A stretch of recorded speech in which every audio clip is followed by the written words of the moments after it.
Hey, deserving listeners, a lot of you have been asking me to watch the new Discovery Plus show called The 90-Day Diaries, in which we check in with some prior couples, so let's watch. After pumpkin carving, I ask if my mom can take the boys upstairs so that me and Asuelu can chat. Asuelu and I really haven't been able to have any serious conversations in the last 2 months because someone's screaming or pooping or crying. Yeah, I work with a lot of families on this issue. Having time carved out, sometimes you have to schedule it or make it a routine, perhaps almost every night, particularly for a couple like this, to talk about parenting and their relationship. But particularly parenting when you have kids that are 2 and 3, there are so many decisions that you have to make as a parent and so many mistakes that you make during the day and so many things you have to coordinate as parents. And maybe not just parents, maybe grandparents, other people that are taking care of the kids, you have to coordinate. And if you don't talk about it, you are going to misunderstand your partner. You're going to make mistakes. You're going to have different parenting styles for the kids. There's going to be problems, obviously. And it can drive a wedge between the marriage, and it can break people up, as it sometimes does.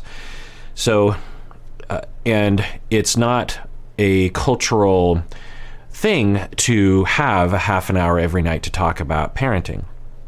And it's hard too, because when you work a full-time job, you get home, you're frantically getting the kids fed and entertained, and you're maybe doing a little chore here, and you might be getting emails from work.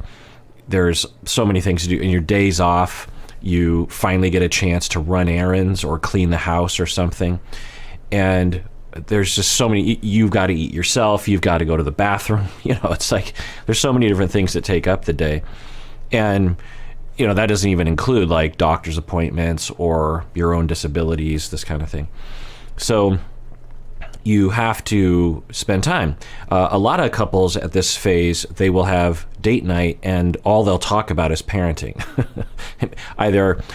There's a number of things you have to do as parents of young children. One is, these are obvious tips, but they're not always followed, particularly by American families. It takes a village. So one thing to think about prior to even getting married, prior to even dating, prior to even having kids, where is my village? If I plan on having kids, I need to make sure that I have a pre-made village. I can't have a 2-year-old and go, okay, where's my village? It's time to create my village. It starts from the beginning in the same way that people plan out like, okay, I'm going to plan out my Tinder profile. This is the sort of person that I want to be with, all those kinds of thoughts, which is fine. You should also be thinking, well, if my goal is to have kids, I need to make sure that I'm dating someone or I need to take into consideration where their family is, where their parents live, where their siblings live, where their people are. Because like on this show, if we meet in one town and the other person is always wanting to go back to the other town, then that creates problems, and it creates a village problem. The optimal situation, of course, this is the way humans existed the majority of the time throughout our history and around the world, but not in the United States so much anymore, is you meet someone in the town that you grew up in, your parents and your siblings and everyone lives there. And so when you have kids, they can all help. So that's one thing to think about. Right from the beginning, it's like, okay, if I'm going to have kids, particularly if you're going to have more than one kid, you've got to think about where's my village and planning ahead. The other thing you have to do is know that your partner, if you have one, or whoever is the other, whoever else is taking care of your kids, they will not exactly line up with your parenting style, particularly if, someone's having different moods throughout the day, as we all do. So recognize that your way of parenting isn't the only way of parenting, that your partner is going to have a different way of parenting. There might be a Venn diagram, a lot of overlap. Hopefully there will be. That's another thing to think about when you start dating, by the way. But recognize that the differences don't necessarily mean that they're doing it wrong. That's very, very important. And I've talked with lots of couples along those lines. This couple actually has had that issue as well. The other thing to think about is, how are we going to talk about parenting? What's the protocol? Because a lot of parents, they'll do little attacks, like your 2-year-old is having a meltdown. You're watching your partner deal with it. You don't really like the way they're doing it, and you go, well, let me handle it. Okay. So and that's not always bad, but essentially it's a message of, you're messing this up, let me take care of it. But now your partner may be cool with that. Maybe, thank you. Take this kid off my hands. Your partner might also be completely insulted. Just like, wait, so your way, like, I was dealing with it. Yeah, I was having a bit of a thing. It was frustrating, but I had it. Especially if you rinse and repeat that over time, it can really alienate that other parent and give them this impression that you don't really respect them. And then if they have a tendency, they'll just back out completely. They'll be, well, if they want to take care of it, they don't like the way I take care of it, fine, it's all yours, and we don't want to see that happening, of course. The other thing to think about is, how are we also going to talk about our marriage? How are we going to talk about intimacy and our own communication, our own affection, our own connection, our own requests of each other, our own sexual life, if that's your thing? So it's important to have these conversations. And what a lot of couples think is, and a lot of people think is like, well, we'll just work it out. Love will conquer all. I'm here to tell you, it doesn't. Presumably, the vast majority, if not everyone, is in love when they get married. Half of marriages end in divorce. It's not exactly that high. Point is that close to half of all marriages end in divorce. Love does not conquer all. Planning, preemptive plans, proactivity, thoughtfulness, compassion, humility, trying to work things out, having a process, so anyway, now for them, they're saying, we're finally given a chance to talk. So, grandma's going to take the kids, and now we're going to talk about our marriage. So good for them. How do you think things have been going lately? What? With everything? I don't know. It's a lot. It's a good opener. Kalani is saying, how do you think things are going lately? And of course, for Asuelu, he knows what the conversation is about, right? It's pretty obvious. They said, let's talk, it's not like they just randomly sat down. It's all understood. So Asuelu is avoiding the question. He's like, well, what do you mean? And she said, well, our marriage stuff. And he's like, well, I don't know. It's a lot. So what does that tell us? Well, it tells us that Asuelu is not comfortable talking about his feelings, probably because he either doesn't feel confident or he worries, if he is honest, that things will go badly. So we see a little bit of frustration, I think, in Kalani. Let's see how they deal with it. I thought we can move to California as soon as possible. Yeah, and there's a lot of stuff that has to be done before we do that. Stuff that I can't do by myself. I would have had it done a long time ago if I would have had help. I don't really understand the landscape, but, and as a couples therapist, I often don't know the landscape. Of course, I see couples for an hour a week at most. Sometimes I see them once a month. And so they come into my office, they sit down, they start talking about an issue, and obviously there's a lot of history, there's a lot of details to that topic that I'm just not aware of. And so, similar to here, I don't know all the details. And sometimes I'll ask for details because sometimes I feel like I need to know a little bit of the landscape. But sometimes I don't at all, because I'm more focusing on the process and the emotions and the way they're communicating than on exactly what they're talking about. So for Asuelu, he's saying, I thought we were going to move to California. If you just take the verbatim of that, it's just a question. I thought we were going to move to California earlier. But I think, given the way that Kalani responded, that this is some kind of a criticism or something, and that's consistent with their dynamic, that he's more of an underfunctioner, she's more of an overfunctioner. And overfunctioning isn't always great, right? We've talked about that with this couple. And you can overfunction as a way of overpowering someone. Obviously, you can underfunction as a way of sucking someone into overpower, as this couple has seemingly demonstrated. But he's saying, I thought we were going to move to California. So it's kind of a complaint. And I think that's the way that kind of a directed complaint at her, or at the very least, that's how she's taking it. I think she gets a little bit of a tone. She's like, yeah, I thought we were too, but there's a lot of things we have to do, a lot of things you have to do, and we would have actually been there if you had stepped up to the plate. So they're falling right back into that over-functioning, under-functioning space. Let's see how they deal with it. How do you feel about everything? Like, do you think everything's been going well and, like, has been fair? Okay. So it's interesting that these diaries have, and I can see why people are asking me to watch this, because we were like, it's a different format. Because on the show, 90 Day Fiancé, all the iterations, they don't have these kinds of conversations that I'm often wanting them to show us. This is just them talking. It's not like edited and all the, the one-on-one interviews and that all their fancy editing. It's just like them. I'm sure they'll edit it, but it's just a conversation. So she's saying, how do you think things are going? I mean, do you think things are going okay? If I was the therapist, I would stop her and say, it sounds like you're asking a question. If we just look at the surface, you're asking a question, but it sounds like you're saying a statement. So if you want to say a statement, just say that. You can also ask the question, but we want to be more direct. And I would guess that if she were more direct and more in tune with what's happening, or more confident to say what she is on her mind, is, I don't feel like things are going well. Do you think things are going well? Because I don't think that's so. Because then it's like, let me just establish how I feel about things, rather than being passive and around the bush about things.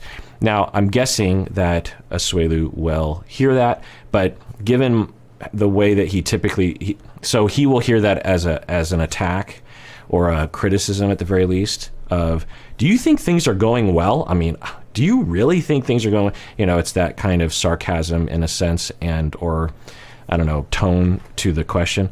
I'm guessing he's going to feel attacked and he's going to get defensive, and he tends to shut down. I think he's in that mode where he's just like, say nothing and I'll get out of this. Between me and you, What? how do you think things have been going? What do you mean? Yeah, frustrating. So they're both playing their roles. She's being critical without being direct about it. He is being evasive without being obvious about it. If I were there, I would stop and say, Asuelu, it sounds to me like your wife is saying she doesn't like how things are going. So how do you feel about that? Because that's always what I want to start. It's like, what's the emotion? Sometimes I literally work with couples for years before they could even answer this question. It is not an easy question to answer, particularly if you weren't raised in a way that was allowing for you to be in touch with your feelings. I would guess that when she asked the question, do you really think that, do you think things are going well right now in our marriage? I'm guessing deep down he feels hurt because he feels like there's a criticism there, like it's all his fault. I don't know if that's what Kalani is saying, probably not, but that's how it's often received, particularly if you have a black and white way of looking at things. And he's scared that if she continues to think that way, that it'll result in them breaking up. And he's maybe in the moment scared like, well, if I don't play this right, I'm just going to get a lot of yelling at me. And so then when we can go to that fear and that hurt, then he could say to her something like, the way that you're saying it right now is scary, because when you ask questions like that, it triggers me and it makes me think you're going to leave me. So could you ask it with a different tone? Or the way that you asked it right there kind of hurt my feelings. It kind of makes me feel, you didn't say this, but it makes me feel like you're saying all of our problems are all of my fault. Is that true? Because if that's not true, then, maybe not. Or even the way you ask that question, it sounds like you're saying a statement rather than just saying it, which feels hurtful that you couldn't just tell me straight up, but you have to ask me in this very roundabout way. Then once he can establish that, and she could say, oh, okay, I'm sorry, I'll ask a different way. Then he could rise to the occasion and actually get, because when we're in a state of hurt and fear, we will resort to our defenses. And his defense is to act like, wait, what? It's a childish way of dealing with things, right? Like you are in class and you mess with your neighbor in a classroom. The teacher turns around and says, "Hey, what's going on there?" You're like, "Huh? What? I don't know. That's his mode. He clearly learned that in his family, I'm guessing, or in school, and it's his way of trying to evade being in trouble." How have things been going between me and you? Good? You think so? Yeah? What do you think? I don't think we're doing very well at all. So this is consistent. Asuelu often is the more optimistic, cheery one. One might say that's because he's the main perpetrator of the problems, which has been historically true, at least in terms of what they've shown us here. He tends to foist the responsibilities onto Kalani regarding the kids, and he likes to spend time at the pool hall or golfing or, with his friends drinking or whatever. And so for him, things might be going well. And historically, and for a relationship like this, it's actually statistically found to be true. A lot, when you tally up all the divorces in the United States in heterosexual relationships, the majority are initiated by the wife. Certainly a lot of, something like 60-40. I can't remember the exact stat. And one of the speculations about that is because of power differentials, sexism, misogyny, and that women actually are disbenefiting from being in the marriage. It would be, for a lot of women, given sexism and the sexist attitudes of their husbands, it's better for them to divorce and deal with that than to have to deal with the fact that you have this man-child essentially just sucking your life out of you, that kind of thing. Now, that's a sliver of divorces. It's not like every divorce is the same, obviously, but it does push the rate of divorce initiated by the wife higher than it is for men. So we're seeing potentially an example of this. And I've talked about this before, that I would run into this throughout my career. And the first time I ran into it, like 22 years ago or something, I remember over time assessing and hearing and listening and finally, okay, I think this guy is sexist. And I think he has this idea of it's the wife's responsibility. It's the way he was raised. And I think Asuelu was raised that way. I'm not quite sure, and so then I would talk with him, and I would say, look, I was raised the same way. I was raised in a very traditional household where the traditional gender roles were followed, and I had to deprogram myself from that because it's just not fair. And it's, like even the way they've talked, I didn't show the clips, she's saying he's helping out more with the kids.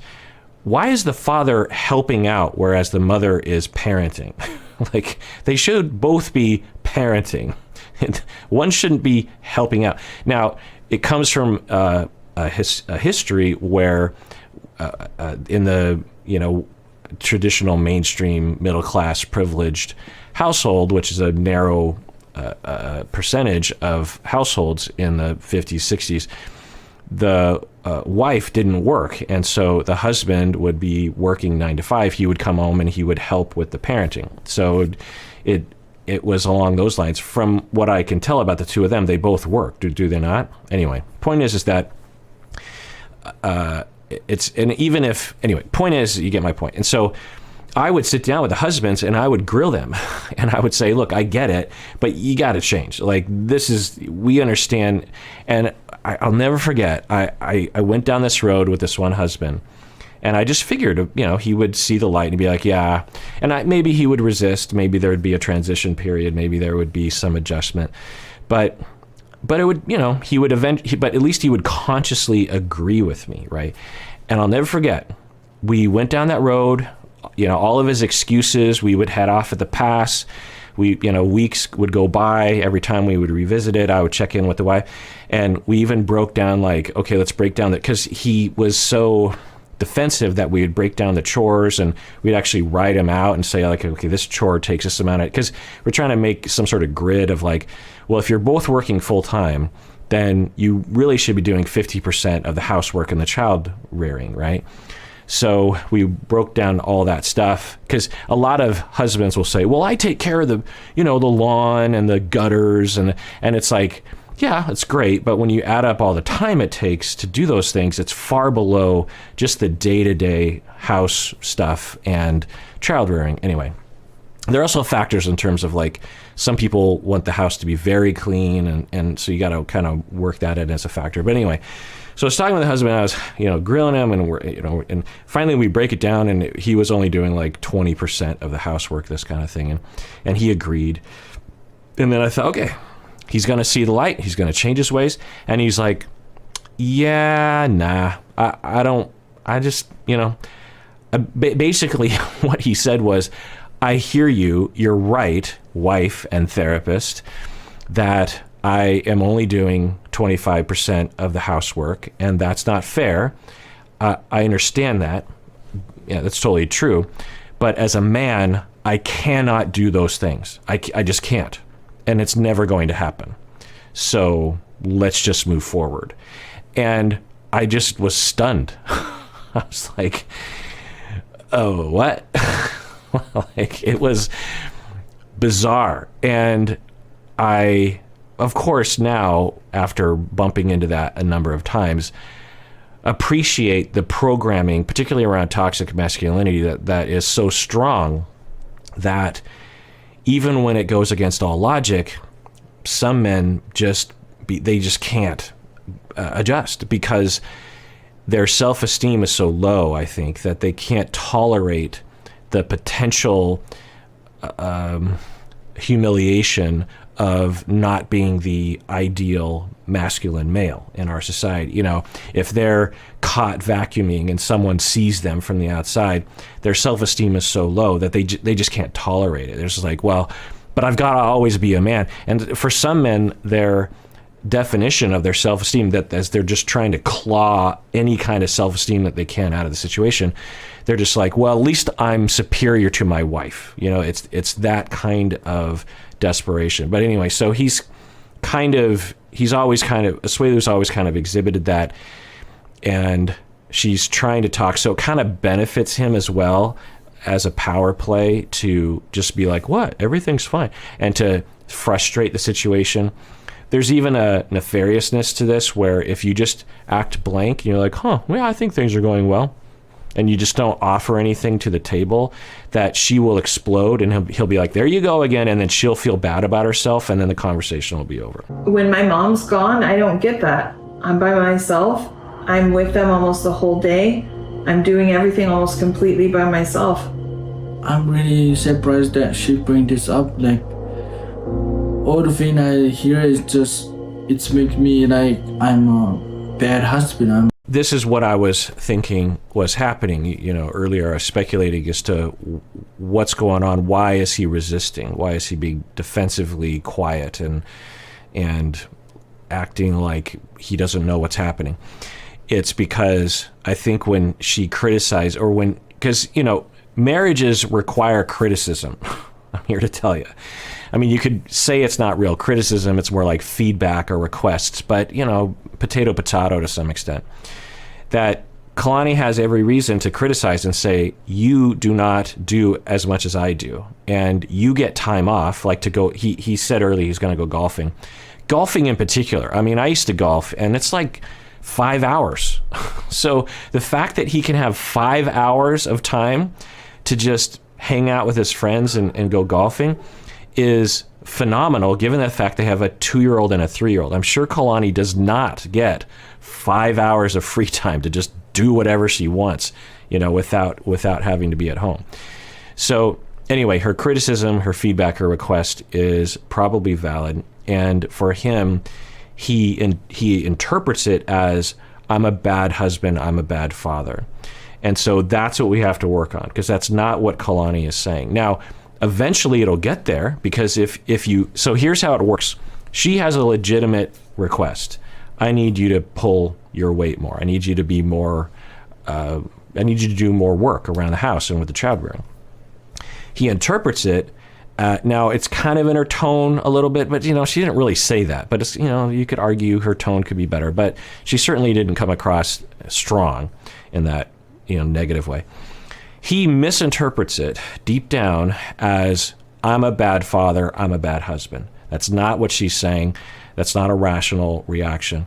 He then gets hurt and angry, and he feels kind of justified in being defensive and evasive. Then that triggers Kalani, because she's like, so we're not even going to talk, all the frustration that you're going to get. I mean, I'm frustrated with Asuelu right now. I know he's a good person, but I'm just telling you, if I'm a little frustrated with him right now, Kalani is very frustrated. She will escalate. She'll go up the ladder of intensity. Then she'll start saying things. She'll get angry. She might even be over the top. And she might even say, you are a bad father. You are a bad husband, or at least along those lines. And then it's like, see, there it is. So his assumption and trying to manage the bad father message actually promotes it. I'm a bad father, but no, I'm not. I go play golf. You don't like me, go play volleyball. So I play golf, and I go early and come back home. I mean, I don't know. Maybe it does make sense, but he just says, okay, fine. You don't like me to play volleyball? Then I play golf. I'm guessing golf takes longer, unless he's just going to the range or something. But, I mean, maybe I don't understand maybe she was like, yeah, fine, go golfing because volleyball takes all day. But I wonder if for Kalani, she'd be like, when I said I didn't like you playing volleyball, it wasn't the sport, it was the fact that you weren't home actually pulling your weight. Sometimes I feel really not happy because when I ask you, I want to take Oliver to I want to go him take out play, we two only brother. No one there, but you no, it stressed me out. So I don't really like to sandwich your kids because you're like, no. A classic situation is happening right now where she's complaining, and instead of addressing that complaint and trying to work it out, there's a counter complaint. It's sort of like you're at war with a nation, and there are attacks and then counterattacks, and you just end up attacking each other without ever resolving anything. And so if I were there, I'd be like, okay, Asuelu, sounds like you have a complaint about her saying no to things that you would like to be able to do with your kids. Let's table that because we haven't resolved yet the issue at hand, but we'll get to that for sure. And for some couples, it is a major difficulty to manage this, to say, because for some, and I don't think this couple is like this, but some couples, given their relational traumas growing up, for me to say, let's table that, to them, it feels like I'm saying your request or your need isn't worth it, is irrelevant. You're not good enough or something, which is not what I'm saying as a therapist. What I'm saying is it is worth it, but it will convolute the conversation if we're just bouncing off criticisms. Yeah, because when I watch you watch them, something bad usually happens. So for you to take Oliver by yourself in the car, that's scary to me. I think you overreacted. I'm not overreact. How many times have my kids almost died when you're around? I don't know, but this is a difference that a lot of parents will have. That some parents are very safety oriented and some parents are not. And we can absolutely see the end of the spectrum where a parent is too protective, too afraid, and actually limits their child's activities to such an extent that it damages the child. You'd have to be pretty high on the spectrum. You could also see a parent being too dangerous and not safety oriented enough. But there's a lot of space in between. And this is one of those issues that parents will feel like their gauge of what is safe is the gauge for what is safe. Asuelu has every right to say, I'm okay with driving my kids to the golf place and go putting because it'll, one, I get to go golfing. Two, I'll take the kids off of your hand. It'll be, on me. And it's just something I want to do with my kids. But for her, she's saying it's dangerous because you're driving, you don't drive safe. Now for him, he'd say, well, yeah, I feel like I drive safe enough. It's not like anyone's going to get killed. I mean, maybe I'll get into a fender bender, but no one's going to die. You put the kid in in the car seat, that kind of thing. So for her, she's stating it like, you are unsafe, so no. For him, and this is that classic overfunctioner, underfunctioner, instead of her saying, husband of mine who has just as many rights over the kids as I do, you're free to do this because you're the father of these kids, but I would ask you, please, to drive safer. Or reassure me that you will drive particularly safe, especially when I'm not there, because I can't make sure that you're being safe. Can you, it's a request rather than a demand. When we have kids, we don't ask them things, like when the kid is not going to school, we don't go, can you please go to school? You're like, you're going to school. That's just what's going to happen. And the way that Kalani approaches this is that of a parent. And so for him, he gets defeated and hurt by that. And then he will passive aggressively, I think, get back at her by either acting like everything is fine, not pulling his weight, and golfing all the time. So it's that dynamic that I don't know if they're aware of. I think they were in therapy, were they not? Now you're blaming me there, you're not blaming me. Am I blaming you, or am I saying the actual actions of what has happened? Did Kennedy get loose in the parking lot at the pumpkin patch? Did I see you chasing him and I had to pick up Oliver and run towards the parking lot? Did that happen, or I imagined that? Oh boy. I imagined it? Oh boy. So they're both contributing to the problem. Her tone with him is that of a parent yelling at a kid, which I wouldn't recommend doing to a kid anyway. And his tone is of evasiveness and irresponsibility. We would hope that he would say, yes, absolutely, Oliver got away from me. I should have been watching more carefully. It was terrifying that he was running through the parking lot. But from your vantage point, it looked way worse than it actually was. I understand your fear, of course. They're in parking lot, kids, da-da-da.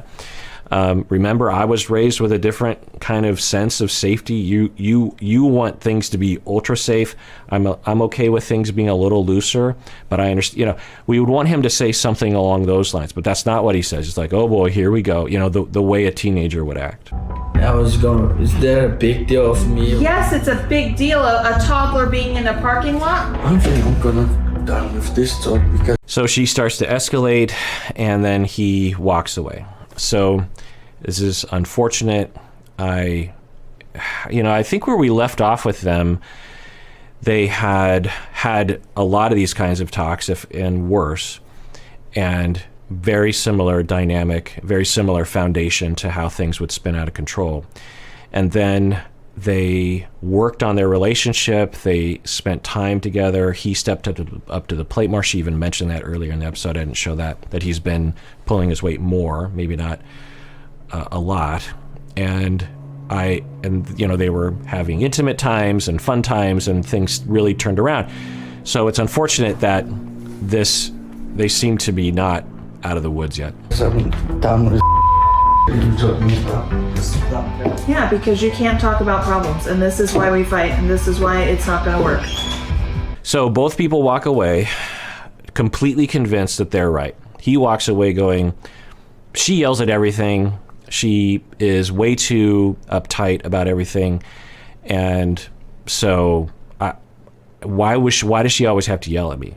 She's just constantly yelling about everything and acting like I'm a terrible husband, I'm a terrible dad, when I know that I'm not. For her, she walks away and going, he refuses to talk about anything, he's a man-child, and so the resentment builds up, contempt creeps in, love is diminished, and divorces happen. When this could be easily fixed. It's always frustrating for me as a couples therapist. All right, well, that does it for that episode of Psychology in Seattle. Everyone out there, please take care of yourself because you deserve it. You really, really do.